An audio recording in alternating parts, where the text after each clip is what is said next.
नाही आणि त्याच्या जीवाची काळजी आम्हाला समजेलच नाही, म्हणून तिने आम्ही इथं भेट द्यायला आलो. तुमच्या डोळ्यामध्ये बसू नाही एवढीच आमची विनंती आहे. आणि आम्हाला आंदोलन द्यावं कायद्याचं ते आमचा काही सहभाग राहू द्यावं. पण त्यांची प्रकृती आता ठीक राहिलेली नाही. 6-7 उपोषण झाले आहेत आणि हे उपोषण त्याला परवडणार नाही. किडनीवर दाब यायला, शरीर संपत्ती राहिली नाही. त्याकरता दादाला माझी विनंती आहे की दादांना कोणत्याही परिस्थितीमध्ये उपोषणाला बसू नये.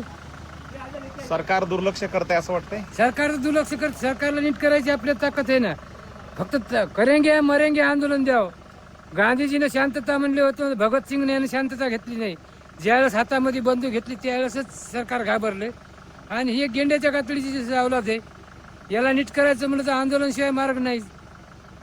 दादांना आम्हाला आंदोलन द्यावं. आम्ही शेतकरी समाजाचे कार्यकर्ते आता उद्या उन्हात बसणार आहेत असा निर्णय घेतला आणि आम्ही बसूच देणार नाही दादाला.